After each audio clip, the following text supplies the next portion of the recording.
কোন সম্পদ দিয়ে আপনি জীবনের সমস্ত মুসিবত থেকে বাঁচবেন? পৃথিবীর কোন সম্পদ দিয়ে আপনি জীবনের যা যা লাগে সব পাবেন? আচ্ছা, কি পরিমাণ সম্পদ হইলে আপনি কালকে বিশ্ব সুন্দরীকে বিয়ে করতে পারবেন? কি পরিমাণ সম্পদ হলে আপনি কালকে আমেরিকার প্রেসিডেন্ট হতে পারবেন? তো দুনিয়াতে কোনটা হইলে আপনি সব সম্ভব? আর রাসূল বলেন তাজজিকা মিন কুল্লি শাই, সব ইবাদতের মোকাবেলা যথেষ্ট।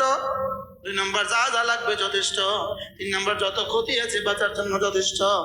একজন মানুষের জন্ম থেকে মৃত্যু পর্যন্ত, মৃত্যু থেকে হাসর পর্যন্ত, হাসর থেকে ফুলসিরাত পর্যন্ত, ফুলসিরাত থেকে জান্নাতে যাওয়া পর্যন্ত যা যা লাগে সব হাতের ভিতরে আছে। এজন্য আল্লাহর নবী বলেন, কোন মানুষ যদি ফজরের পরে সূরা ইখলাস পড়ে 3 বার, সূরা ফালাক পড়ে 3 বার, সূরা নাস পড়ে 3 বার, এই 3টা সূরা যদি কেউ সকালে 3 বার 3 বার 3 বার পড়ে, ফজরে 3 বার, আর জোহরে শুধু 3 বার, একবার একবার একবার, আসরে একবার একবার একবার, মাগরিবে আবার 3 বার 3 বার 3 বার, এশা একবার একবার একবার,